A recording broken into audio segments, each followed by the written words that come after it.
Starfox! This fan-favorite series blasted onto home console in 1993 in a way gamers had never seen before.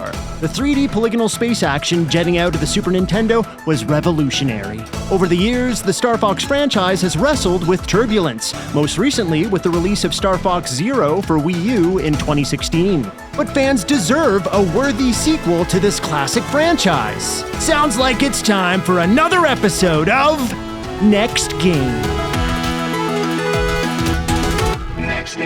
I'm Shane. And I'm Adam. And welcome to Next Game, The show where we create sequels, prequels, spin-offs, and anything else we deem fun. We're pretty excited to have you join us on this episode because we are going to be talking about a new Star Fox game. But why are we creating a sequel to Star Fox, Adam?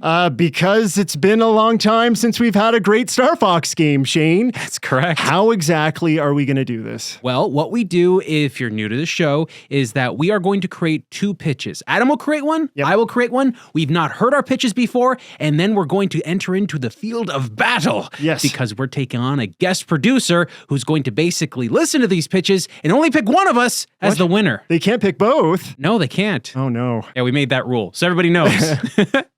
So, folks, get ready because now it's time for us to figure out why this game. All right, buddy, here we are. What is a Star Fox? Okay, a Star Fox is a video game that is essentially a space fighting game where you're in a little spacecraft. You fly around planets, you go into space. It is an on-rail shooter sometimes. Other times, it's more of a 360 shooter. Yeah, I guess like to its like base or to its like initial iterations or favorite iterations in some cases, it's a shooter. Yes. Right? It's a sci-fi shooter.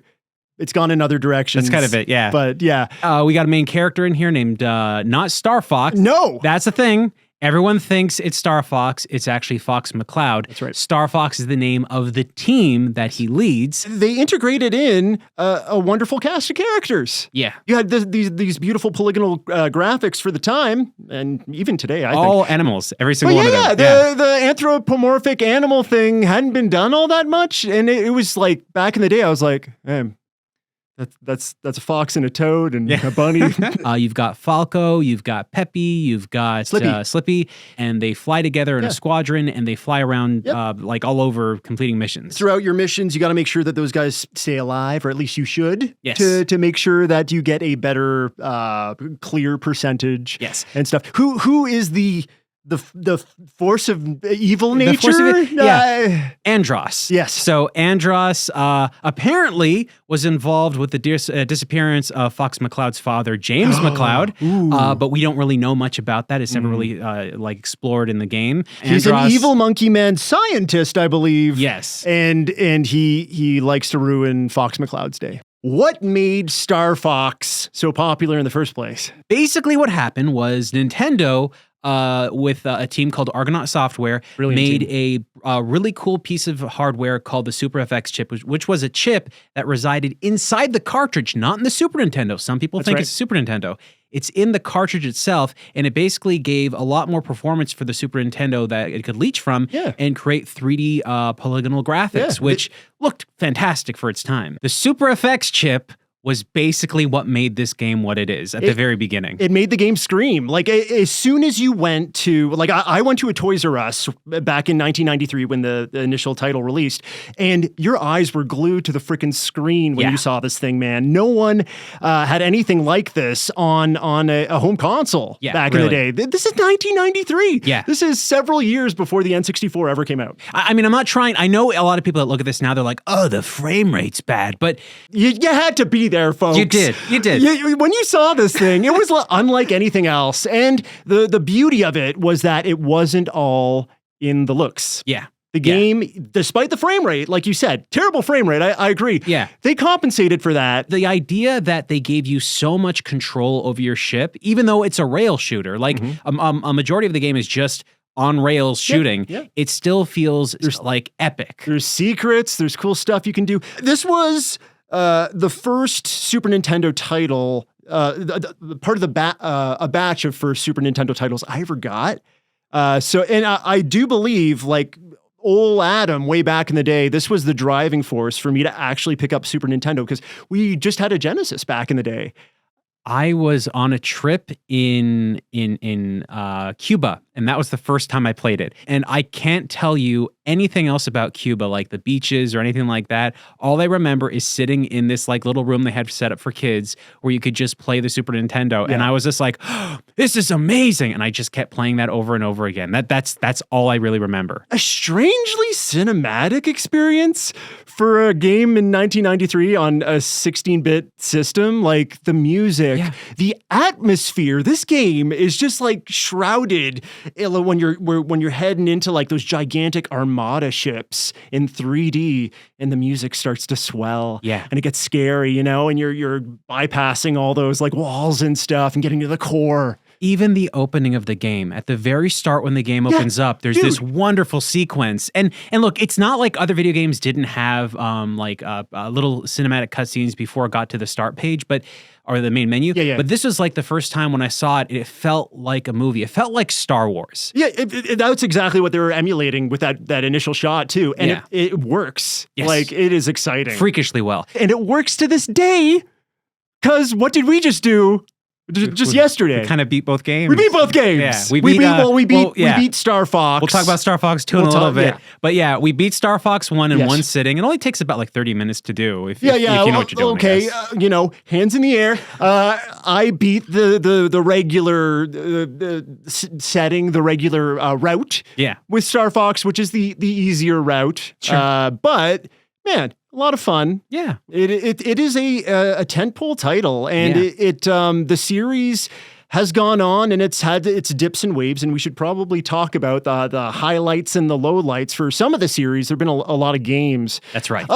Heads up, we're not going to talk like thoroughly about every single Star Fox game. Yeah. So what are some of the things or some of the entries and things that you dislike about the series as a whole? Okay. So, like we established, Star Fox started off as a good game, but it also is a 3D powerhouse game. It's the game that basically changed the perspective on modern home consoles of what you could expect from games in the future. Yeah. As time would go on, a whole bunch of consoles came out that started offering the similar style of 3D graphics that you could see on like everything. It became standard. Anything on Nintendo 64 looked like it was in 3D. There was very few 2D games. So you couldn't just point to it anymore and say like, look how different that looks. Yeah. And I would say that Star Fox 64 survived that evening of the playfield. It did. It was early enough where it still mattered, but they really made the gameplay even better, I'd argue, in 64. So yeah, you would say that it's kind of the high watermark. Yeah. I would say so. Everything after that, they don't know what Star Fox is supposed to be. So we had Super Nintendo Star Fox. Good. We had Nintendo 64 Star Fox. Fantastic. Yeah. And then we had some GameCube iterations. And somewhere in the waters, there's like a faint, muddy box art for a sequel to a Super Nintendo game. Yeah. Which we got to touch on. It's hard to place within the timeline, and I'm just kind of like fitting it in right here. Yeah. Because it was just released recently. It was. It's the most recent released Star Fox game, but it also happens to be the second oldest, I guess it would be, theoretically. Yes. It's so confusing. So this was developed in it was supposed to be released in 1995, I believe, but it was going to be released so close to the Nintendo 64's launch. They were just like, bleh.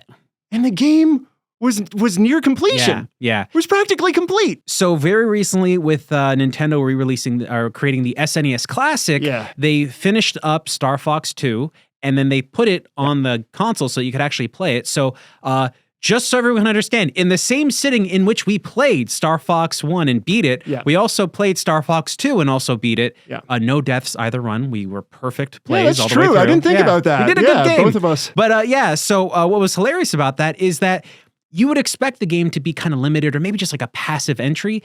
It is a completely different game with a real world battle mechanic where there's like a timer going on. There's a strategic timer element with missiles and ships where you kind of want to, it's like spinning plates. Yes. You want to like dip in and do things here and there within like the star system, but at the same time you want to make sure that like your home planet of Corneria isn't hit by missiles and stuff like that. It's ambitious. It is. So you can go and intercept missiles that are coming in. It actually, I like the gameplay from Star Fox 1 more personally, but if I'm going to go back and play a game a bunch more times, Star Fox 2, because it's just so different and interesting. And I'm thinking like, well, what would happen if I did this first or that first? It doesn't have that much fluidity to it. It's still a very like linear game to an extent. Well, you can make it as linear as you want, because I think that when you beat it yesterday, you just went straight to Venom and Andros, and it really feels like we left a couple planets in the dust there. There was a couple, that I didn't go to. Yeah, like I do feel like it's a game worth exploring again, just as the first title was worth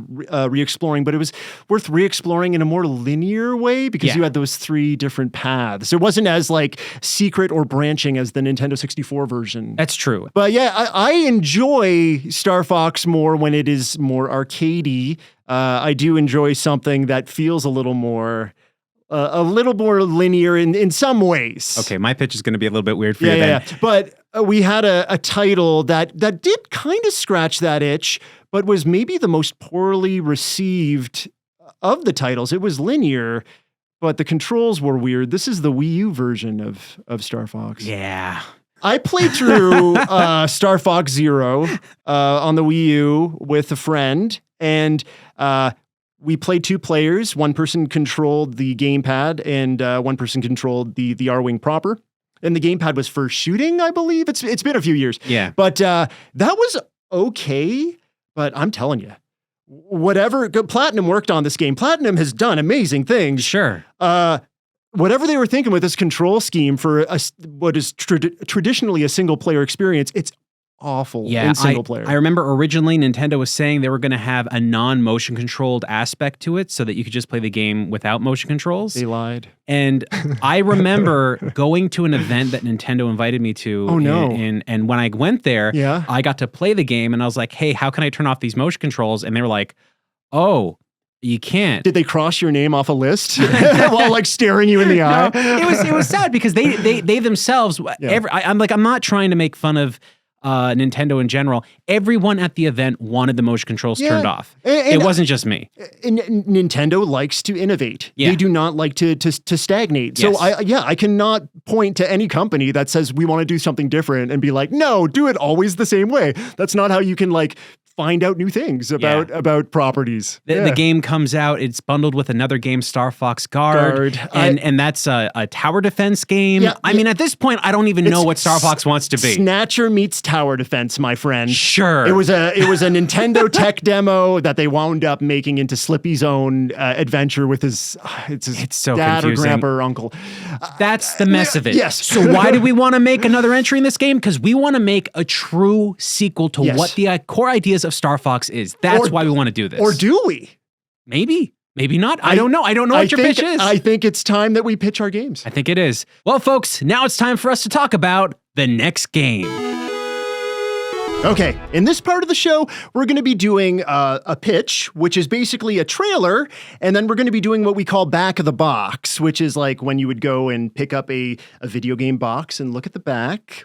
Yeah, we were going to keep making jokes about there not being physical boxes anymore. We're going to have to stop doing that. We could do that every time. Anyway, it's the bullet points on the back of a box that would sell you on a game. So we're going to have a trailer, and then we're going to have the back of the box. Shane, you're going first today? Yes, I am.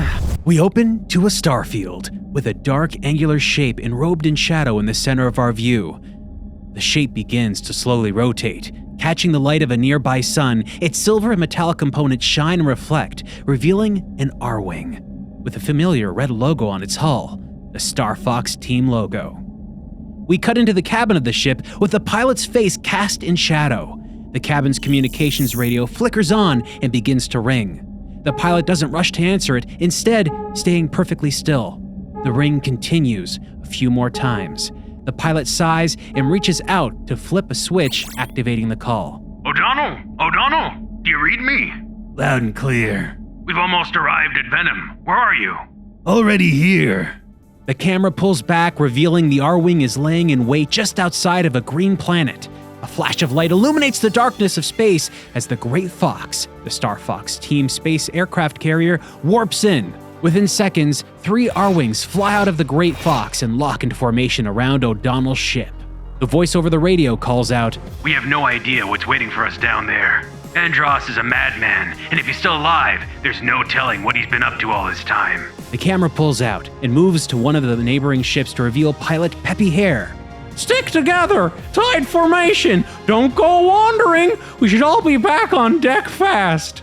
The camera shifts over to another ship, revealing Pigma Dengar in the cockpit. Oh, we'll be getting home pretty fast. I guarantee it. We move back to the first ship. The systems flicker on, and the cabin lights up to reveal Wolf O'Donnell. Fine, let's get this over with. You take point, James. The four ship's pilot, the first voice we heard over the radio, comes into focus. James McLeod. Starfox, head out. The ships zoom towards the planet in front of them while Pigma smirks and activates a switch on his R-wing that triggers a beacon. We hear the beacon's ping echo out as the team enters through the planet's atmosphere, but the camera remains in space. The ping gains volume. The camera turns and starts to move closer to a dark patch in the starfield. The ping gets even louder as the sun begins to catch the side of a massive ship that dwarfs the Great Fox. But before we can fully see it, we cut to black. Title card, Starfox, Unity. Ooh, All right. Very nice. Like Assassin's Creed Unity? No, not even closely related. This is a different kind of Unity. It's a prequel? It is not a prequel. Okay. It is a total franchise reboot. What? Yes. So at the very beginning of this game, the training mission of the game is you in James McLeod's shoes, and then the moment the training mission ends and you see, it ends in a mystery, you don't really know what happened to him, then it takes place years later, and the rest of the game you're playing as Fox McLeod. So like Assassin's Creed 3. Yeah. Stop bringing up Assassin's Creed games. But yes. But the key feature of this game, limited only to R-Wing gameplay. There is no transformations. Yes. It's just a spaceship fighting game, and I really want the majority of the gameplay to feel like the gameplay you'd find in Star Fox Original or Star Fox 64 without any transformations. Yeah, some of the other games Shane and I spoke about in the intro had these transformation sequences or sequences where you'd play as like different vehicles and stuff, and it could get a bit sloppy. Yeah, so I still want like those really nice on-rail shooting moments. And I like the 360-degree combat features in space and on ground. All range mode? All range mode. I still want those features in the game, but I want there to be branching paths, things that change, because this is how I think the game is going to happen. So, 3 features. Oh, yeah, okay. So this is your back of the box. This is my back of the box. Okay, back of the box, number 1. Okay, number 1, Lylat at War Active Battle System. All right. Heavily inspired by Star Fox 2's real-time game map idea, the entire Lylat system is alive and changing. Everything you do as a player has a dramatic impact on what is happening. The battle is taking place all over the system, so 2 factions are facing off head-to-head with roving bands of squadrons facing off in spectacular aerial space battles, each with defined objectives and goals that are randomized every time you play. It's up to Star Fox team to take out invaders, intercept cargo ships and transporting weapons and resources, save planets, and take out Andros before he can conquer the entire Lylat galaxy. That sounds pretty rad. I want story beats to happen in the game world actively, and maybe you don't get all the story beats the first time you play, but like you go to a certain planet and something's changing there, and you have to figure out what's going on. Each planet is unique and different because, number 2, trade, upgrade, defend. Each planet has unique species, governments, armies, and special resources. Once a planet is secured, you can establish trade routes with neighboring planets. Securing planets means securing funds. So, fight to take back anything you might lose and prevent the loss by upgrading your ships, upgrading your fleet, and even fund research and development on planetary defenses. But be careful. Team Star Fox can't be everywhere at once, so Andros's forces have all the same abilities you have. The longer they hold a planet, the more resources they gain, the more heavily defended that sector is. This sounds like we're getting a little bit of Civ in our Star Fox game. Just a little. Just a sprinkling? See, what I wanted to do is, I noticed there was difficulty modes that are kind of hidden to the player. So what if you left a planet alone near the end of the game that has been under Andros control for the entire game? Well, that planet should have way more baddies, way more like defenses and set up stuff in different paths. I want paths to kind of change when you go to a planet so that, let's say, originally if you went to the planet right at the beginning of the game, there would only be one path directed right in front of you, so you know exactly where you need to go. But if Andros were to warp the planet, change it a bit, there would now be multiple paths that you can take that end to different kind of resources that you can take out. The entire time, you have to defend Corneria. You can't let Corneria fall. And their team is constantly moving forward. And with that in mind, you also have the ability to upgrade your R-Wing. Let's say you really don't like shields. You can get rid of shields, and maybe because you got rid of shields, you can add a lot more metal armor, so you have more health. If you get rid of metal armor and you just go total shields, you can have a super fast, very, very like limber spacecraft. Okay. But if your shields go down and you get hit just once, your spaceship's going to blow up. But if you're really, really good at Starfoxing, it's not a problem. That's right. Yeah. And whenever you go to a planet and you get like the unique resources of that planet, you might get some special ability that you got from that planet that now you can use to benefit yourself on further battles. And the resources I'm talking about and all that, because there's trade routes and everything and all that, it sounds complex, but it's basically automated. As you're moving around, as you're doing things, those things automatically connect. With all that in mind, I thought the single player was pretty much straightforward. It sounded like that's the kind of game I'd want to play. So I want to switch it up because I've never really considered playing Star Fox multiplayer. That's never been my idea, but I wanted to change that with this one. So feature 3, squad up. Once you've completed the story mission, team up with a group of friends to form the legendary Star Fox Squadron, or become the villains as the infamous Star Wolf team. With a streamlined active battle system, each group completes objectives scattered around Lylat as they fight over very limited resources. Use cunning strategies to entrap your foes, strengthen your defenses, and take them out in thrilling head-to-head dogfights. Okay, so you can play with 3 friends on Star Fox team, or another group can play as Star Wolf. And all those things I talked about in the game world that are automated and automatically working, they work the same way. Is this like being layered on the regular single player? Like, is it basically the same implementation that's in the regular single player, or is this like a truncated version? Truncated version. Okay. Right? You got your own story mode. I love the idea of expanding the story, and I felt that if you tried to do that online, you'd probably lose a lot of those elements. You all start off on your own individual planets on each side of Lylat, and then as you're moving across, you're doing like quick missions and stuff like that to take out a reactor or whatever and set up your own defenses. Then sometimes when you're like, it's basically you choose a planet one by one. Sometimes you choose the same planet that the other team's getting to, and then that creates a conflict where you have to have a dogfight with one another. And when your ship is destroyed or like you're taken out by the other fighters, you can be sent all the way back to your main planet, and then you have to do turn-based to get all the way back to where you originally were. So you lose time, and the enemies can grab more resources. That's the idea. So that's my idea. Star Fox Unity. And Unity because you're trying to unify all the planets together. Not because it's the Unity engine. No, we're not doing the Unity. Not I mean, because it could be the Unity engine. Unity. You know, whatever Nintendo wants to do, they could make their own engine. They could use Unity. They could use Unreal. Their choice. Yeah, I don't care. Make the game. All right, Adam. Well, that was my crazy idea. I'm excited to hear yours. That's not a crazy idea. But now I'm excited to hear yours. So please share with us what you're thinking of. Fox. Unknown. Fox. Reed? Deep in an unexplored pocket of space at the edge of the Lylat system, a dreadnought sizzles out from light speed. The name Great Fox weathered on the spaceship's settling frame. Rob, the robotic operator of the vessel, chimes through the ship's communication systems. Confirmed. Great Fox entered approximate beacon location. Scanners indicate no distinct beacon source. Star Fox, prepare for launch. That's a good Rob.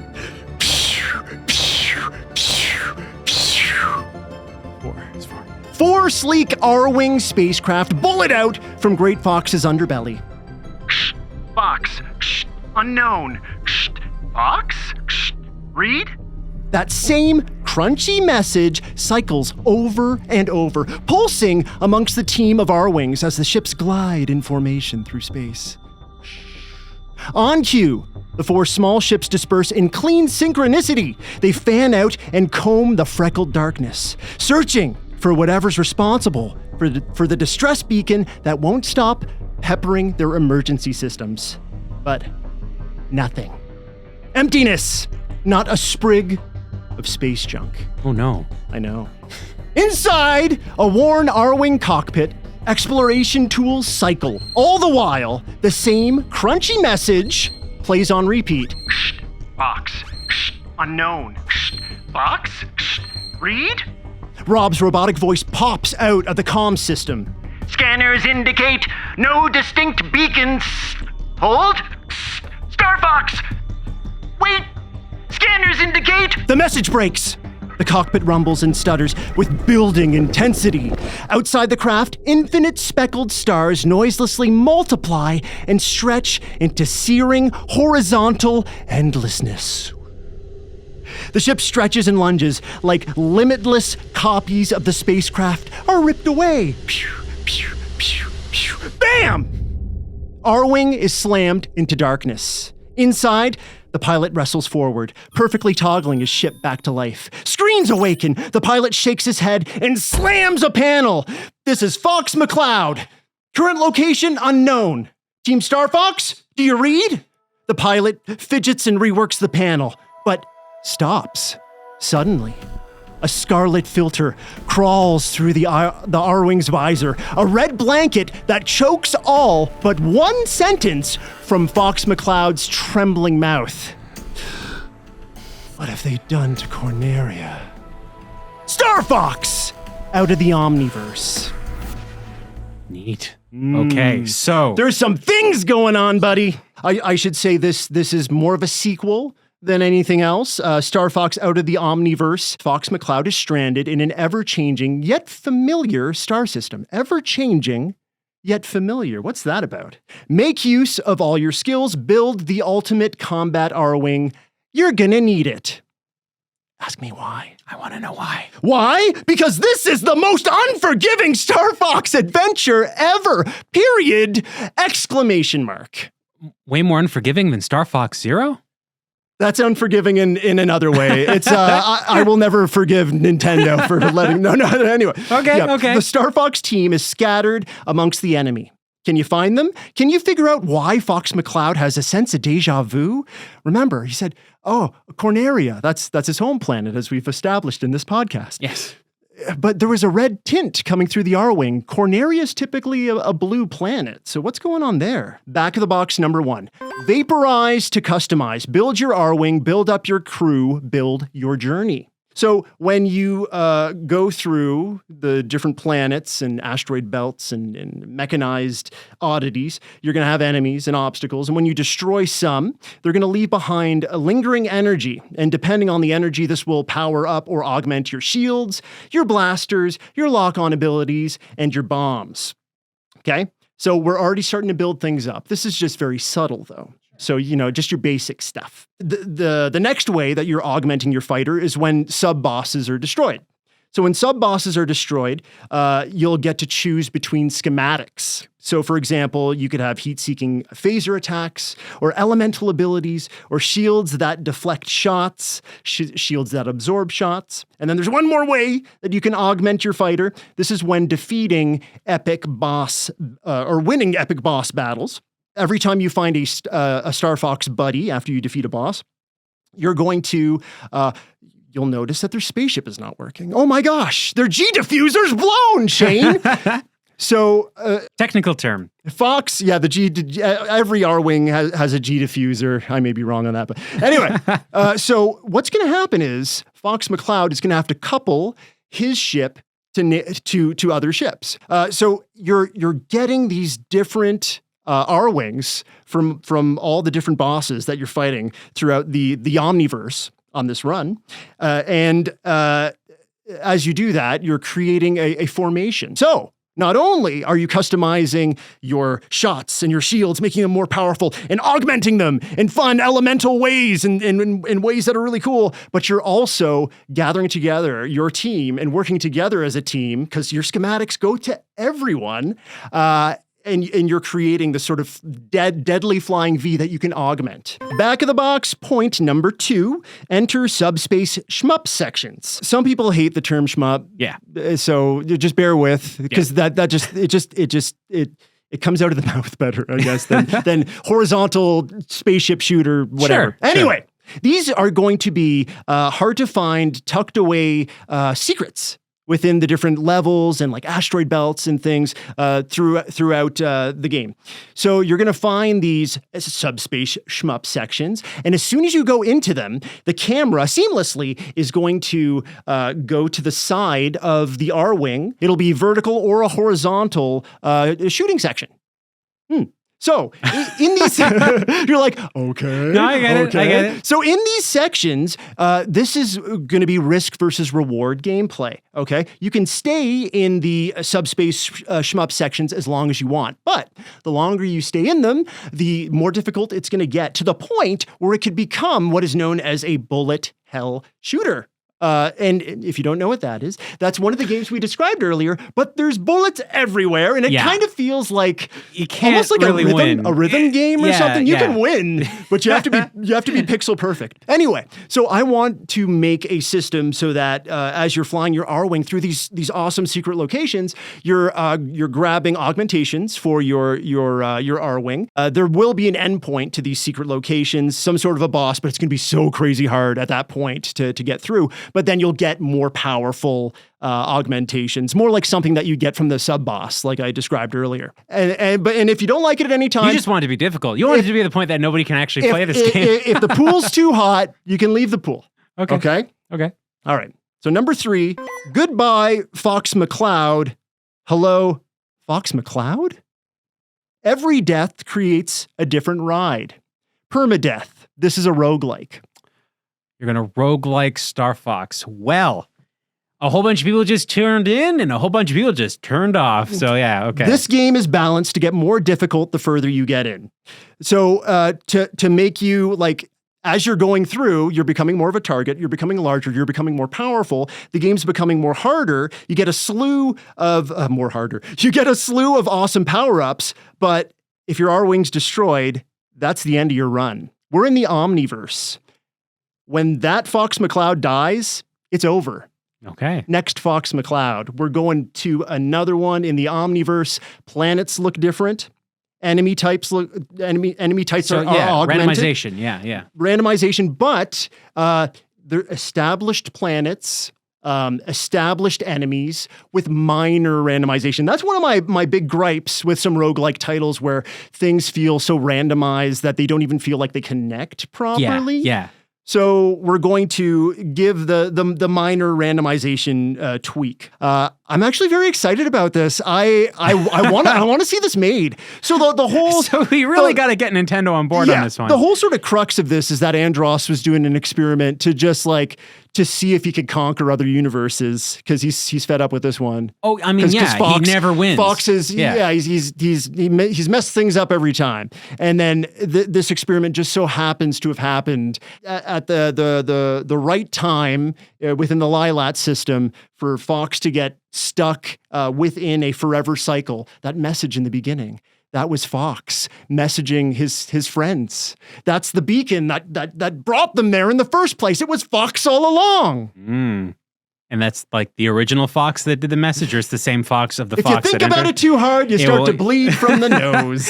All right. Well, I think that's a pretty cool pitch. But I also think I liked my pitch too. I don't know. Who do you think is going to win on this one? Well, why would I say you when I can say me? Well, one has to win, but okay, let's revisit our back of the box features once more with our titles. So I'll go first. Yep. My game is Star Fox Unity, and my first feature is a Lilat at War active battle system. My second feature is Trade, Upgrade, Defend, and my third feature is Squad Up online mode. Mine is Star Fox Out of the Omniverse. Got to escape that Omniverse.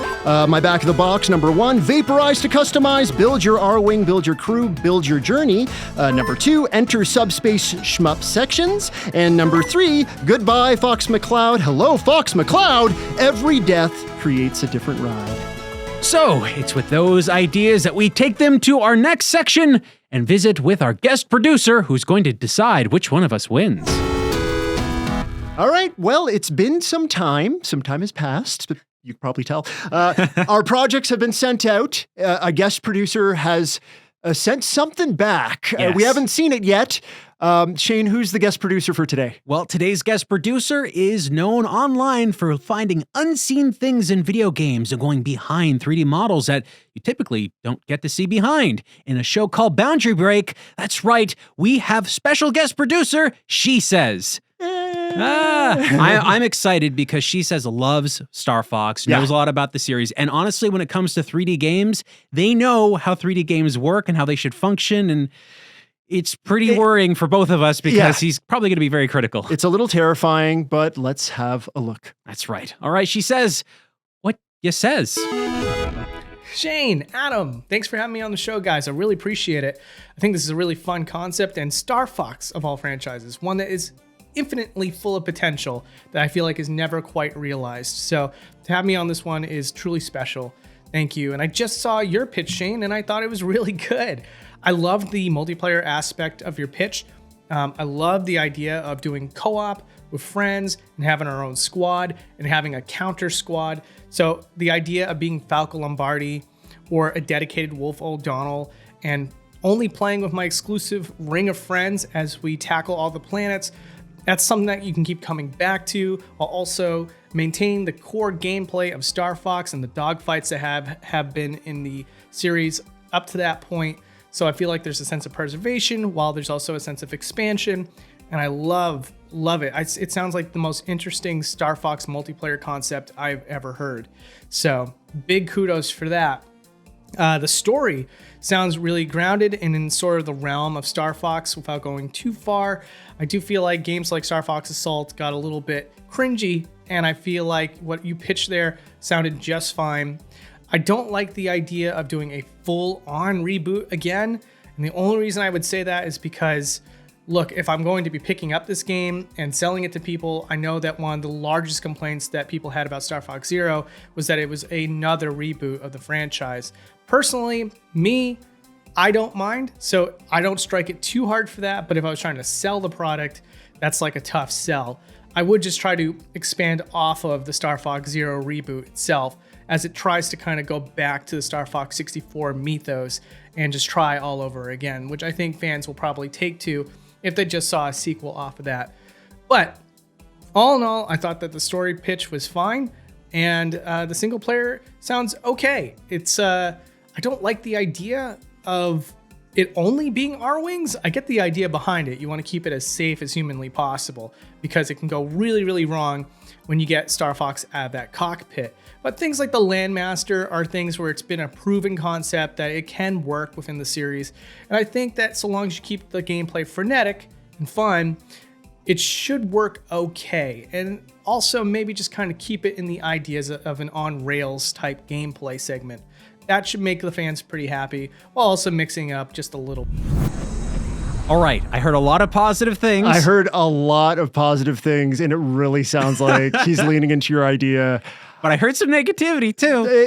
Your negativity is outweighed by a gigantic wave of positivity. My ideas, I remember, are very, very. They would be very divisive to hardcore Star Fox fans. But you know what you didn't do? What's that? You didn't say you were only limited to R-Wings, and I think that for a lot of fans out there, I didn't build my idea on there being more than the R-Wings. That's fair, but you didn't say limited to just R-Wings, so.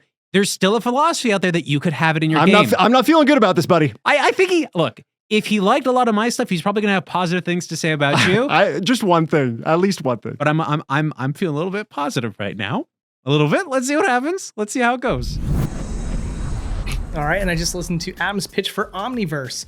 I gotta say, I love the idea of finding your allies. It's very Assassin's Creed Origins. I'm just kidding. But I really did. I enjoyed that concept quite a bit.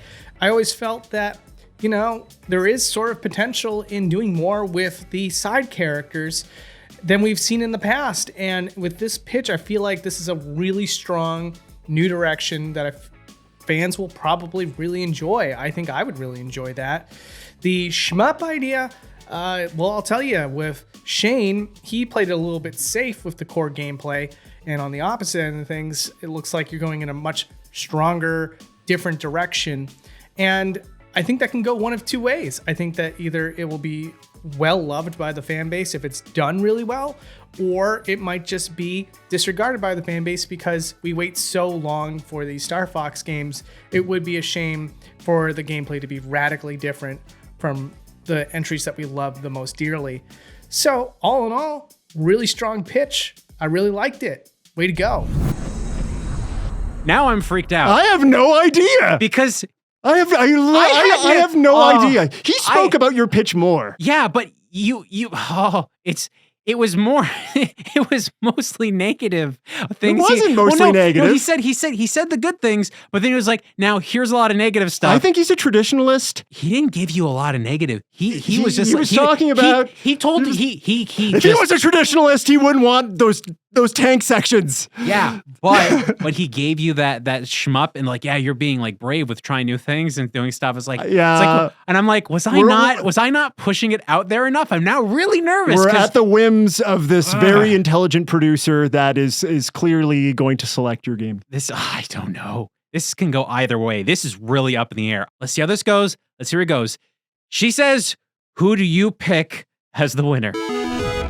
Okay, so with all that said, I'm going to be choosing Shane's concept. Oh, hey! Come on, I knew it. I knew it. I didn't think it was going to happen. I thought he was being polite with me by saying like a lot of stuff, and then it was going to be like, He was saying all the great things he loved about your pitch. Okay. I get it. I get why he picked me now upon reflection, why he said those things. I do want to hear his thoughts on this. Yeah, absolutely. She says, why did you go the way you went? Okay, so picking whose pitch I like the most does come down to personal preference. I will say that, Shane, you had this great concept with the multiplayer. It seemed like Adam didn't really have any multiplayer ideas on deck, but I'm sure if he was put to task, he could come up with something really good too. It's just something that he didn't put into his pitch. Adam, I loved the grittier idea to your story where Fox McCloud can die, like just straight up die. I loved that. And of course, the strongest aspect of your pitch to me was the finding allies idea, where it kind of incorporates gameplay with story. And I think that that's always a really good marriage for a Starfox game. So, which one did I like more? I will say this. With Adam's pitch, I do feel like it strayed a little bit too far from the core mechanics of a Starfox game. I will say that, unfortunately, when you're pitching to me, I don't personally like roguelike games, so that concept being injected into something that I really love is not a very appealing pitch, unfortunately. Whereas with Shane, there's just so much there that I could get on board with. Like, even if I don't like the single player ideas to the highest degree, it's that multiplayer aspect that sounds really, really interesting. And I can always say that I probably played worse in case if that single player doesn't quite stack up. So Shane, in my opinion, wins out only because the single player played it a little bit safe, and in the end, it kind of worked out in his favor. Whereas with Adams, it's just a little bit too far out there, even if it is meant to be in outer space. Thanks, guys. Congratulations. Thank you very much. You did a very good job. I liked your pitch. Thank you very much. But we'd also like to thank our special guest producer, She Says, for being a part of this episode. If you're interested in his show, please go to his YouTube channel and check out Boundary Break. It's a really fun show. I watch it all the time. Hey, so thanks for watching our episode on Starfox or listening to our episode on Starfox and joining us today. Do you have your own idea or concept for a future Starfox game? Let us know by sending it into the show, and we might feature it on a future episode. Just leave your ideas in the comments section of the YouTube version of the show. So yeah, that's how it plays out. That's the way the Arrowing crumbles, my friend. I this is something that is so interesting about the show. I think anyone that's watching just assumes we have to make the best pitch that works for each other. But that's not how it works. No. The pitch has to work for the guest producer, and sometimes we don't know who the guest producer is. Most of the times, I'd say almost every time, we don't know who the guest producer is. So we have this dark